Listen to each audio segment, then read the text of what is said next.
Hi everyone, I'm Zach Johnson. I'm the founder and race director for the Outrun 24-hour trail race, which is starting up here at the Lake Metro Parks Chapin Forest in Kirtland, Ohio on April 26th and 27th at 8 a.m. on Saturday.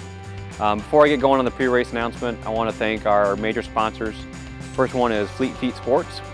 We also have Mountain Hardware this year, and then we've also got Montrail, Dr. Tim Keys, and of course the Lake Metro Parks. Without them, we wouldn't be able to actually have this race.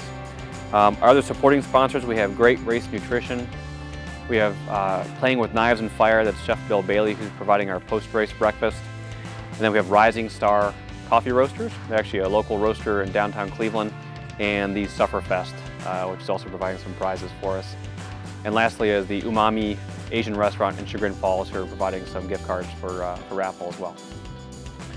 So with that, a couple things just to note. This year we're having timing, electronic timing, just like we have in the 2 years past. We have Champs Racing, who does electronic timing.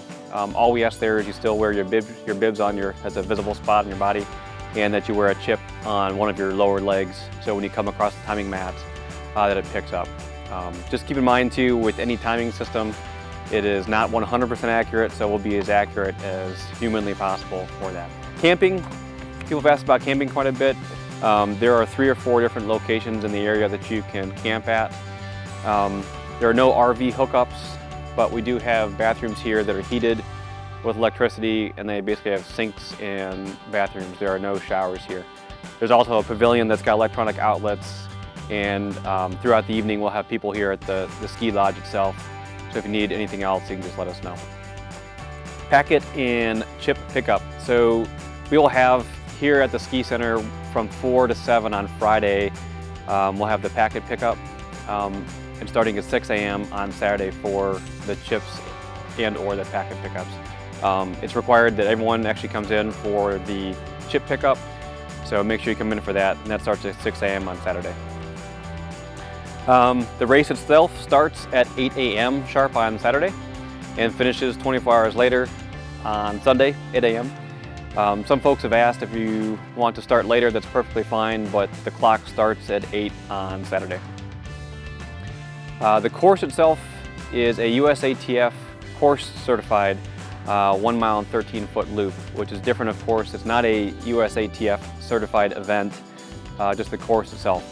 And it's about 93–95% of crushed gravel, limestone, and a short section of it is on asphalt. Basically what will happen is as you'll come in right behind me, you'll come in from the course, and right where I'm standing now is where the aid station will be.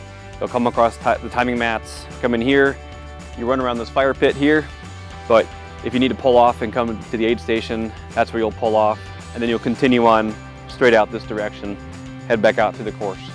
The park does remain open to the public during the course, but we will have signage out there to show that there's a race going on, and for the most part there's been no issues at all. The park is very, very appreciative of us, and as long as we keep on appreciating them as well. There is one aid station. It's only 1 mile, so you'll get one aid station. It is a fully stocked aid station. We've got all of your standard ultra running foods, nutrition, gels, heat, pancakes and grilled cheese, potato soups. There's a full list on the website as well. I always suggest if you do have specific dietary needs that you bring those and don't rely on the aid station for that. But we have a pretty significant list of items on there. So this whole area with the aid station being here, as this will all be marked off, and you can put your own tents and tables and so forth there if you need to have your own nutrition set up along the course, just as long as it's not interfering at all with any of the runners or the course itself. So for awards this year, we're adding the age group awards this year. We're going to have the first place finisher in 10-year age increments, and the awards will be provided by Mountain Hardware.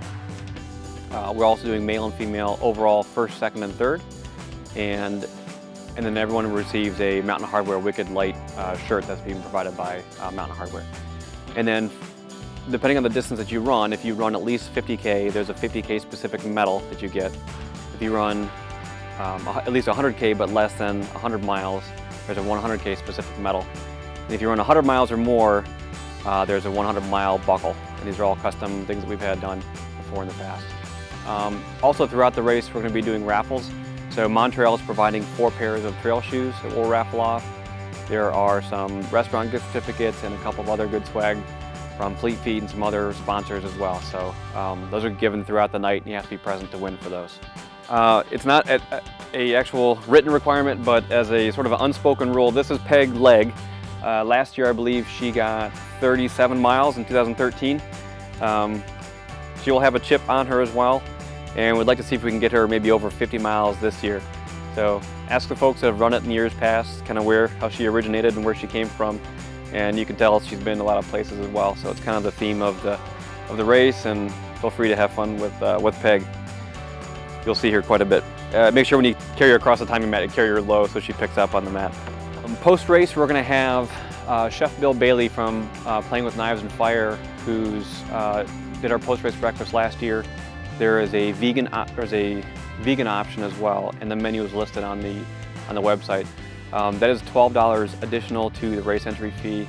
If you have crew or family or friends that you would like to have eat as well, please make sure you register that meal ticket online through ultrasignup.com. And a big thank you, of course. I want to make sure you guys appreciate it as much as I do. We have both a race committee behind supporting me and a large amount of volunteers that are making sure this race is actually possible. So a big thank you to the race committee who have worked with me on this and made my life and your life much easier, and so we can provide a really top-notch event for you guys this year. Secondly, please make sure you thank the volunteers. Again, without the volunteers, we don't have a race here, and those folks are giving selflessly back to the ultra running scene. And I think that's what really makes this event have the culture that it has, and kind of maintains that ultra running culture that we've got. So with that said, I'm looking forward to seeing everybody on the 26th. The one note I like to mention to everybody is that don't be surprised when you accomplish far more than what you think you're going to accomplish. A lot of folks come out and say they're going to run a 50K and they run 100K, or they've only run 13 miles and they end up running 80 miles. So be proud of that, and you've got a lot of support here, and we're looking forward to seeing you on the 26th at 8 a.m. So thanks very much. If you have any questions, please refer to the information on the video. We'll see you soon.